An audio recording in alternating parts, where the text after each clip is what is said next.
Hello friend, Multitech के YouTube channel में आप सभी का स्वागत है। मैं मुबारक अली ईवी ट्रेनर। आज हम आप सबके लिए लेके आए हैं BLDC मोटर रिवाइंडिंग के बारे में।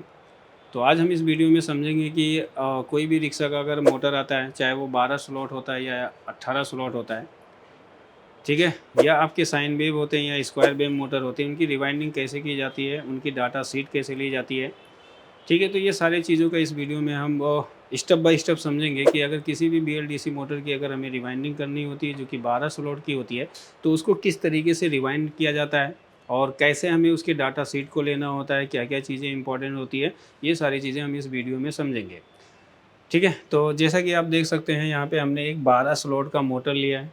ये आपका 12 स्लॉट का है। स्क्वायर वेव मोटर रिवाइंडिंग के बारे में हम आज इस वीडियो में डिस्कस करेंगे। वैसे दो तरीके से रिवाइंडिंग की जाती है, एक साइन वेव होता है, एक आपका स्क्वायर वेव होता है। तो स्क्वायर वेव मोटर के बारे में आज पढ़ेंगे। देखिए, कोई कंपनी का अगर मोटर होता है तो उस 3 तरीके से रिवाइंडिंग की जाती है। अगर हम स्क्वायर वेव मोटर की बात करें या साइन वेव मोटर की बात करें, तो कोई भी अगर मोटर होता है, चाहे वो 12 स्लॉट हो या 18 स्लॉट, तो उसकी रिवाइंडिंग जो होती है वो 3 तरीके से की जाती है। एक रिवाइंडिंग होती है कि जो कंपनी रिवाइंड करके देती है, यानी अगर आपके पास कोई भी मोटर आता है रिपेयर होने के लिए यानी रिवाइंडिंग करने के लिए, तो उस मोटर को आप 3 तरीके से रिवाइंडिंग कर सकते हैं। तो यहाँ पे तीनों तरीके से बताई जाती है। तो आज हम इसी के बारे में समझेंगे कि ये 3 तरीके से जो रिवाइंडिंग होती है एक 12 स्लॉट स्क्वायर वेव मोटर की, तो वो कैसे रिवाइंडिंग की जाती है, इसके बारे में समझते हैं। तो जैसा कि मैंने बताया है कि जो मोटर की रिवाइंडिंग होती है वो 3 तरीके से की जाती है। पहला होता है कि अगर हमारे पास कोई भी मोटर आता है तो उसको एक नॉर्मल रिवाइंडिंग करके दिया जाता है। नॉर्मल रिवाइंडिंग का मतलब ये होता है कि जो कंपनी ने जैसा डाटा सीट लिया है तो सेम हमें उसी डाटा सीट के अकॉर्डिंग एक नॉर्मल रिवाइंडिंग करके देना होता है। अगर कस्टमर हमसे बोलता है कि भाई हमको नॉर्मल रिवाइंडिंग जैसे कंपनी का है, वैसी तरह सेम उसका डाटा सीट लेके उसके वायर की total number of length wire हमें निकालना होता है। डाटा सीट लेने के लिए कटिंग करेंगे एक स्लॉट के एक वायर को, जो हमारे 3 फेस होते हैं, 3 सेट के वायर होते हैं, उनमें से किसी एक को कट करके वहाँ पे total number of length wire हमें लेना होता है, काउंट करना होता है, और हमें टर्न्स काउंट करना होता है, यानी जो टर्न्स हमारा लिया गया उसके टोटल नंबर को निकाल के। तो दोनों जब डाटा सीट हमें पता चल जाता है तो हमें पता चल जाता है कि कंपनी ने इतने हज़ार वाट मोटर में इतना टर्न्स का यूज़ किया है, तो हमें उसी सेम डाटा सीट के अकॉर्डिंग रिवाइंडिंग कर देते हैं, जिससे कि वो मोटर चलता है, प्रॉपर मतलब वर्क करता है। अब सवाल ये आती है कि जब भी मोटर की रिवाइंडिंग की जाती है तो हमें कुछ चीज़ों को समझना होता है। जैसे कि मोटर हमारा क्या होता है, एक नॉर्मल चलता है और एक लोड के साथ चलता है। तो हमें जब भी मोटर की रिवाइंडिंग करनी होती है तो हमें 2 चीज़ों का ध्यान रखना होता है, एक बैटरी का बैकअप और दूसरा होता है कि लोड कैपेसिटी हमारी लोड उठा रही है कि नहीं उठा रही है। जैसे कि नॉर्मल तरीके से देखा जाए कि अगर रिवाइंडिंग की जाती है तो कभी-कभी ऐसा होता है कि वो मोटर लोड नहीं उठाती है। मतलब नॉर्मल तो मोटर मूव कर जाती है, लेकिन जैसे ही लोड दिया जाता है या तो फेस उसके हीट हो जाते हैं, या सेंसर उसका क्या होता है, शॉर्ट हो जाता है, या सेंसर ख़राब हो जाते हैं, या कोई स्लॉट का फेस जो होता है वो जल जाता है यानी शॉर्ट हो जाता है। तो इस तरीके से प्रॉब्लम देखने को मिलती है। तो हमें बहुत ही सही ये जो प्रॉपर वे होता है रिवाइंडिंग का, अगर उस तरीके से हम करते हैं, सारी चीज़ें अप्लाई करते हैं, तो वही मोटर होता है प्रॉपर तरीके से चलता है और वो लोड भी उठाता है और सेंसर भी प्रॉपर तरीके से वर्क करता है, उसमें कोई भी प्रॉब्लम नहीं आती है। लेकिन अगर वही चीज़ आपने रिवाइंड नहीं किया, एक नॉर्मल तरीके से आपने रिवाइंडिंग किया, उसमें कोई चीज़ अगर आपने छोड़ दिया या आपने पार्टीशन नहीं बनाया दोनों फेस के बीच में, या आपका जो टर्न्स का जो वायर होता है अगर वो स्लॉट से टच करता है, तो फिर भी वो मोटर में प्रॉब्लम आती है। जब उस पे लोड दिया जाता है तो क्या होता है, फेस हीट कर जाता है। फेस हीट करने से सेंसर के भी ख़राब होने के चांसेस बढ़ जाते हैं, और जो स्लॉट होता है वो स्लॉट के शॉर्ट होने के, यानी कोई एक स्लॉट का वायर जो होता है वो आपस में शॉर्ट हो जाते हैं, जिसकी वजह से मोटर वर्क नहीं करता है। तो हमें इन सारी चीज़ों का ध्यान रखना होता है। तो आज यही सारी चीज़ें हम इस वीडियो में स्टेप बाय स्टेप डिस्कस करेंगे और आपको बताएंगे एक प्रॉपर मोटर की रिवाइंडिंग कैसे करके आप उसे एक स्पीड भी दे सकते हो, और नॉर्मल जो उसका लोड उठाने की कैपेसिटी है वो प्रॉपर लोड उठाए, फेस भी हीट ना हो और प्रॉपर तरीके से मोटर वर्क करना चाहिए। तो जैसा कि हमने बताया 3 तरीके से रिवाइंडिंग होती है। एक नॉर्मल रिवाइंडिंग, यानी कंपनी ने जो डाटा सीट लिया हमें उस डाटा सीट के अकॉर्डिंग रिवाइंड करके उसको दे देना है, तो उसका मोटर प्रॉपर तरीके से वर्क करता है। दूसरा, यहाँ पे 2 और रिवाइंडिंग की जाती है, जैसे कि एक स्पीड रिवाइंडिंग होती है और दूसरा जो होता है वो लोड रिवाइंडिंग होता है। अगर कोई भी कस्टमर अगर हमारे पास आता है, अगर वो कहता है कि भाई हमको इसकी स्पीड बढ़ानी होती है, यानी स्पीड रिवाइंडिंग अगर करना होता है तो उसको स्पीड रिवाइंडिंग करके दी जाती है। अगर उसको लोड रिवाइंडिंग की जाती है, मतलब लोड वाली रिवाइंडिंग अगर उसको चाहिए ताकि उसकी गाड़ी ज़्यादा लोड उठाए, बैटरी बैकअप, हमें दोनों चीज़ों को मैनेज करना है। ये नहीं कि हमने लोड कैपेसिटी बढ़ा दिया, अब पता चल रहा है कि जब मोटर चल रहा है तो बैटरी बैकअप उसका ख़त्म हो जा रहा है, ऐसा नहीं करना है। हमें दोनों के रेशियो को मेंटेन करना है, तभी वो मोटर क्या करेगा, प्रॉपर लोड उठाएगा और प्रॉपर बैटरी का बैकअप भी देगा। तो ये 3 तरीके से रिवाइंडिंग यहाँ पे की जाती है। तो आज हम सिर्फ बात करेंगे स्पीड रिवाइंडिंग के बारे में और लोड रिवाइंडिंग के बारे में, कि अगर आपके पास कोई भी मोटर आता है, 12 स्लॉट का कोई भी मोटर आता है, तो अगर उसकी स्पीड रिवाइंडिंग करनी है, मतलब उसकी स्पीड बढ़ाना है, लोड उसका नॉर्मल रखना है, तो वो रिवाइंडिंग कैसे की जाती है। और अगर हमें लोड रिवाइंडिंग करनी है, यानी लोड कैपेसिटी बढ़ाना है और स्पीड को हमें नॉर्मल रखना है, तो उसकी रिवाइंडिंग कैसे की जाती है। तो ये दोनों चीज़ों के बारे में हम यहाँ पे आज समझेंगे कि स्पीड रिवाइंडिंग कैसे करेंगे और लोड रिवाइंडिंग कैसे करेंगे। देखिए, अगर हमें इस डाटा शीट को अगर हमें चेंज करना होता है, तो मोस्टली जो डाटा शीट चेंज होता है, जैसे कि हमारे पास 800 वाट, 900 वाट और 1000 वाट जो मोटर होते हैं, इनमें हम कोई भी डाटा शीट को चेंज नहीं करते हैं। नॉर्मल जो कंपनी का डाटा शीट होता है, उसी डाटा शीट के अकॉर्डिंग उसको रिवाइंडिंग कर देते हैं, जिससे उसका कंट्रोलर, बैटरी बैकअप और उसका ए टू जेड सारा चीज़ प्रॉपर तरीके से वर्क करता है। लोड भी उठाता है, वो स्पीड भी वही देता है, हीट नहीं होता है, सारी चीज़ें उसकी सही रहती है। तो यहाँ तक अगर हमारे पास इतने वाट का मोटर आता है, तो उसमें कोई भी हमें डाटा की रिवाइंडिंग मतलब कोई भी डाटा को हमें चेंज नहीं करना होता है, हमें सेम डाटा शीट में रिवाइंड करके उसको दे देना होता है। लेकिन अगर हमारे पास 1100 वाट के मोटर आए, या 1200 वाट के आते हैं, 1500 वाट के आते हैं, ठीक है, मार्केट में 2400 वाट के भी मोटर आ गए हैं, 3000 वाट के भी मोटर चलाए जा रहे हैं।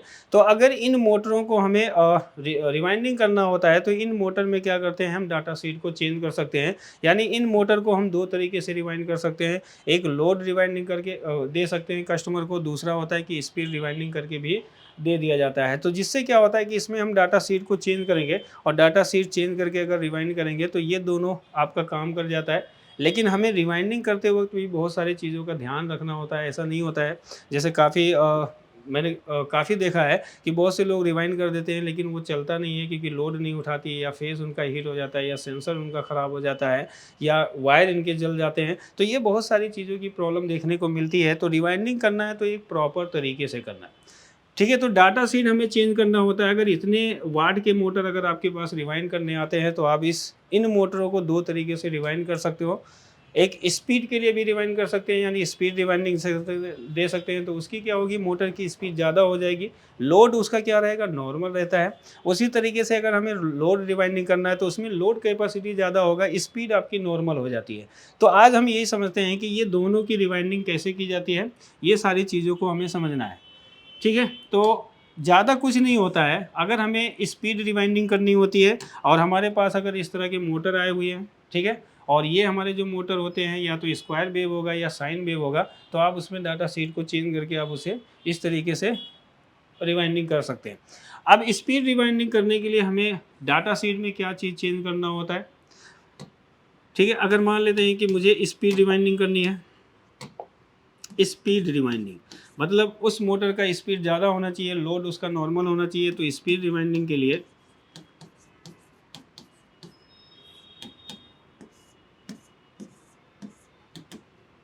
ठीक है, जैसा कि हम जानते हैं कि जो हमारे 12 स्लॉट के मोटर होते हैं, 12 स्लॉट के मोटर जो होते हैं 800, 900, 1000 वाट में अगर हम देखेंगे, तो इनकी स्लॉट साइज़, मैग्नेट साइज़ और इनकी आर्मेचर बॉडी देखेंगे, तो ये छोटे होते हैं, नॉर्मल तरीके से होते हैं। लेकिन जैसे जैसे मोटर का वाट बढ़ता है, तो मोटर के वाट बढ़ने से क्या होता है कि मैग्नेट की भी साइज़ बढ़ जाती है, स्लॉट की भी साइज़ बढ़ जाती है, और उसकी आर्मेचर बॉडी की भी साइज़ बढ़ जाती है। तो ये चीज़ों का याद रखना है कि वाट के हिसाब से जब मोटर बढ़ता है, जैसे 1100 वाट का है, 1200 वाट का है, तो इसमें आपकी क्या चेंजिंग देखने को मिलती है कि मैग्नेट की साइज़ आपकी बड़ी होगी, स्लॉट की साइज़ बढ़ जाती है और आर्मेचर बॉडी उसकी बढ़ जाती है।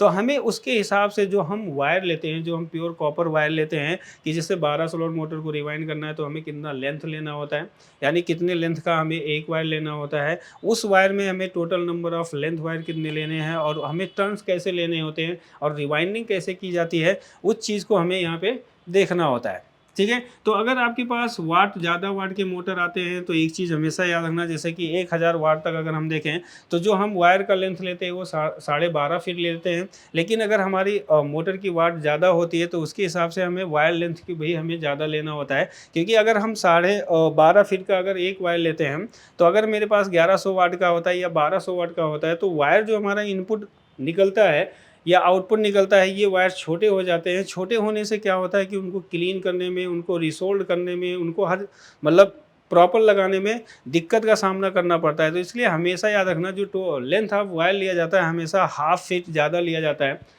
हाफ फीट ज़्यादा लेने का मतलब क्या होता है कि अगर आप फ्रेशर हैं, पहली बार अगर रिवाइंडिंग कर रहे हैं तो आपको हमेशा वायर लेंथ ज़्यादा लेनी पड़ेगी। ज़्यादा लेने से क्या होता है कि आप प्रॉपर तरीके से उसे रिवाइंड कर सकते हो, कटिंग कर सकते हो, क्लीनिंग कर सकते हो। लेकिन वही चीज़ अगर आपका एक्सपीरियंस हो जाता है, आप एक्सपर्ट हो जाते हो मोटर रिवाइंडिंग में, तो आप वायर नॉर्मल उसके हिसाब से फिट, फिट के हिसाब, स्लॉट के साइज़ के हिसाब से अगर आप वायर लेते हैं तब भी आप प्रॉपर तरीके से उसे रिवाइंड करते हैं। तो इन चीज़ों का भी हमें ध्यान रखना है कि वायर लेंथ अगर हमारे पास 1100 वाट का मोटर है, 1200 वाट का है या 1500 वाट का है तो हमें वायर लेंथ कितना लेना होता है। ठीक है, तो वायर लेंथ ये पहला चीज़ होता है हमें वायर लेंथ लेना। ठीक है, कि अगर हमारे पास इतने वाट के मोटर आ रहे हैं तो हमें वायर का लेंथ कितना लेना है, कितनी हमारी वायर की लेंथ होनी चाहिए। तो वैसे नॉर्मली 1000 वाट तक देखा जाए तो 12 फीट का वायर लिया जाता है, 12 फीट लिया जाता है। लेकिन इसमें क्या करते हैं कि हाफ फीट बढ़ा दिया जाता है। हाफ फीट बढ़ाने से क्या होता है कि उसको क्लीन करने में, साफ़ करने में, कटिंग भी हमें करना होता है, वायर को भी हमें लगाना होता है, वो सारी चीज़ों को हमें देखना होता है। इसलिए हाफ फीट ज़्यादा ले लेते हैं, जिससे वायर बड़ा होता है तो क्लीन करने में, कटिंग करने में, वायर को रिसोल्व करने में आपको दिक्कत नहीं आती है। लेकिन अगर आपके पास वाट ज़्यादा है, 1200 वाट का मोटर है या मान लेते हैं 1100 वाट का मोटर है, तो हमें जो वायर लेंथ लेनी होती है इससे बढ़ा के लेनी होती है। सपोज़ करें कि हमारे पास 1100 वाट का मोटर है या 1200 वाट का मोटर है, तो हमें जो वायर लेंथ लेना होता है ज़्यादातर लिया जाता है 14 फीट लिया जाता है। क्योंकि मैंने बताया कि अगर वाट हमारा वाट अगर मोटर का बढ़ता है तो इसमें आर्मेचर बॉडी की साइज़ बढ़ जाती है, स्लॉट की साइज़ बढ़ जाती है, मैग्नेट की भी साइज़ बढ़ जाती है। जब साइज़ बढ़ जाती है, अगर हम 12 फीट लेंगे तो वहाँ पे वायर हमारा क्या होता है, छोटा हो जाता है। तो हमेशा याद रखना, अगर 1100-1200 वाट तक का मोटर है तो हमेशा 14 फीट की 14 फीट की आपकी वायर लेंथ ली जाती है। अब यहीं पे क्या होता है कि जैसे हमने बताया कि हमें स्पीड रिवाइंडिंग करनी होती है, तो स्पीड रिवाइंडिंग करने के लिए हमें क्या करना होता है कि कंपनी क्या करती है, यहाँ पे हमें क्या करना होगा, total number of length wire, total number of length wire. ठीक है, total number of length wire, जैसे कि हमने एक वायर लिया है 14 फीट का लिया है। अब 14 फीट में हमें कितने और वायर लेने होंगे, क्योंकि हमें 3 सेट बनाने होते हैं। हमारे पास क्या होता है, बीएलडीसी मोटर होता है, वो 3 फेस मोटर होता है। तो उसमें हमें कितने total number of length wire हमें कितना लेना है। देखो, ये जो total of number length wire होता है, इसको घटाने बढ़ाने से सिर्फ एक ही चीज़ का सामना करना पड़ता है और वो होता है लोड। यानी अगर इस वायर को हम कम कर देंगे या इस वायर को बढ़ाएंगे तो हमारे लोड कैपेसिटी में चेंजिंग देखने को मिलता है, बाकी मोटर में कहीं कोई दिक्कत नहीं आती है। अगर हम ये इसके वायर को कम कर देंगे तो लोड कैपेसिटी में दिक्कत आएगी। अगर हम यही वायर के total number of length wire को बढ़ा देंगे तो हमारी लोड कैपेसिटी बढ़ जाती है। तो अगर हमें स्पीड रिवाइंडिंग करनी है तो total number of length wire, यानी जो एक वायर हमने 14 फीट का लिया है, अब इसी 14 फीट का हमें 3 सेट बनाना है। अब सेट बनाना है अकॉर्डिंग टू रिक्शा के कंट्रोलर के हिसाब से बनाना है, क्योंकि कोई भी रिक्शा होता है उसमें लोड भी अच्छा होना चाहिए और उसकी स्पीड भी अच्छी होनी चाहिए और बैटरी का बैकअप भी अच्छा होना चाहिए।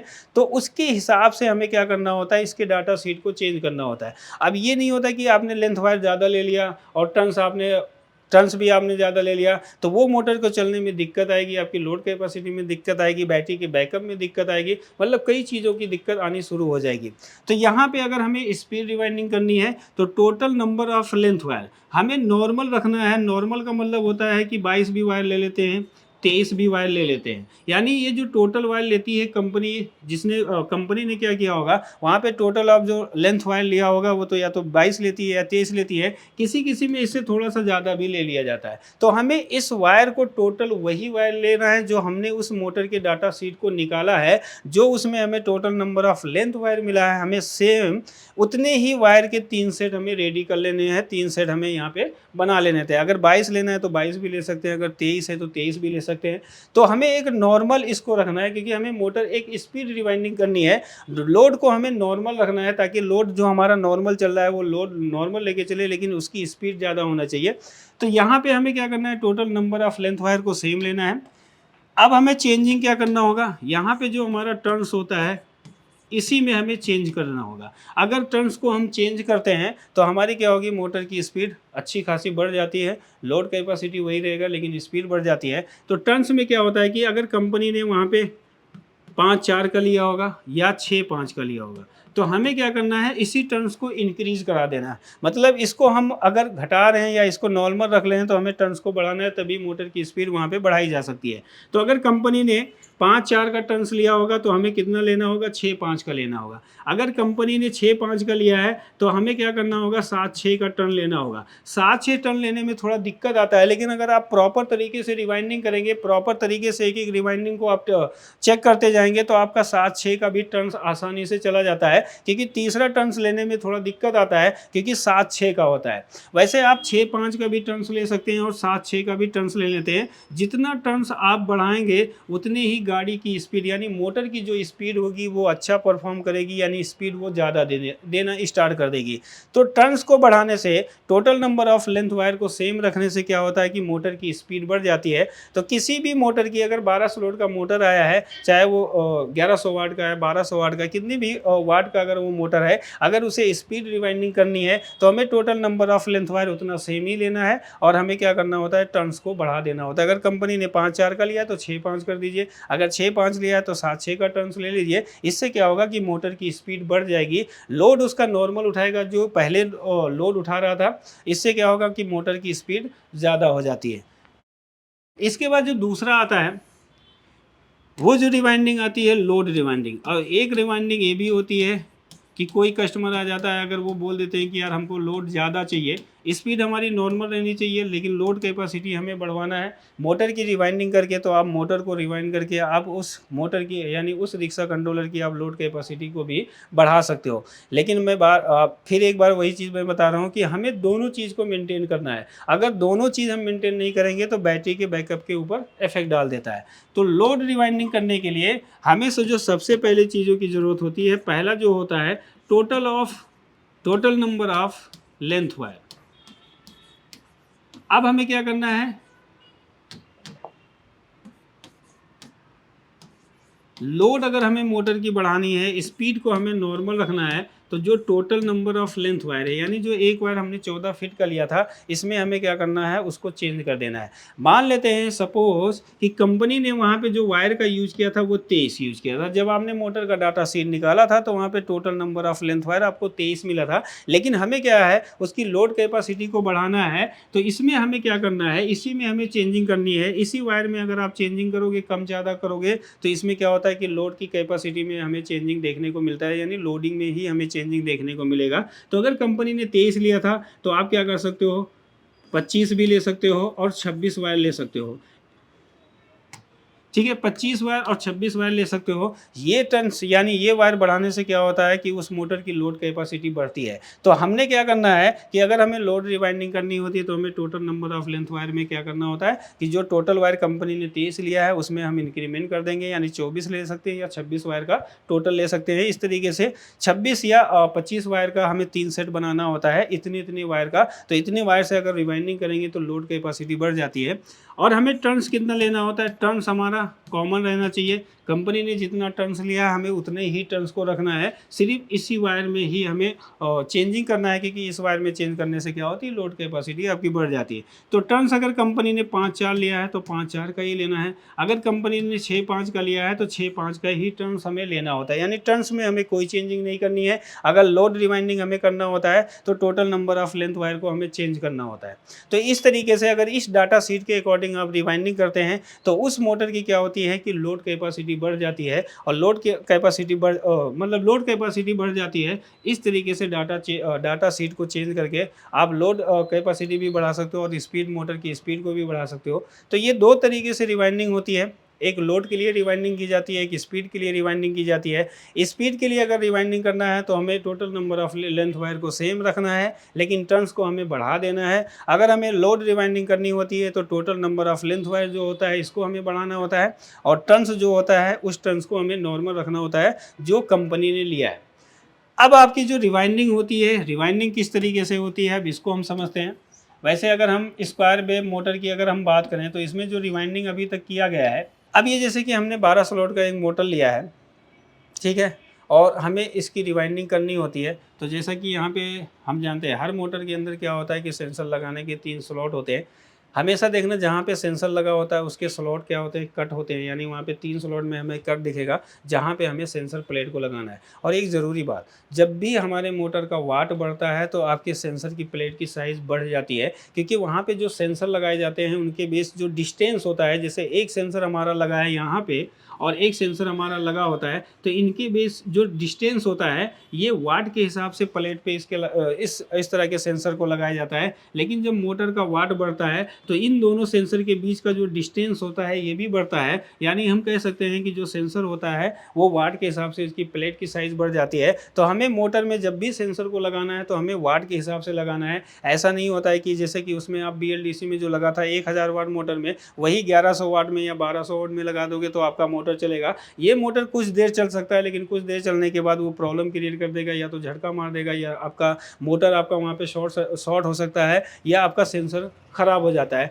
तो वाट के हिसाब से क्या करना होता है कि हमें जो मोटर हॉल सेंसर होते हैं उसको चेंज करना होता है। वाट के हिसाब से सेंसर का सीरियल नंबर यानी सेंसर भी चेंज हो जाता है और उसकी प्लेट की साइज़ भी बढ़ जाती है, और दोनों सेंसर के बीच का जो डिस्टेंस होता है ये भी हमारा बढ़ जाता है, यानी एंगल की बात करें तो इसका एंगल भी चेंज हो जाता है।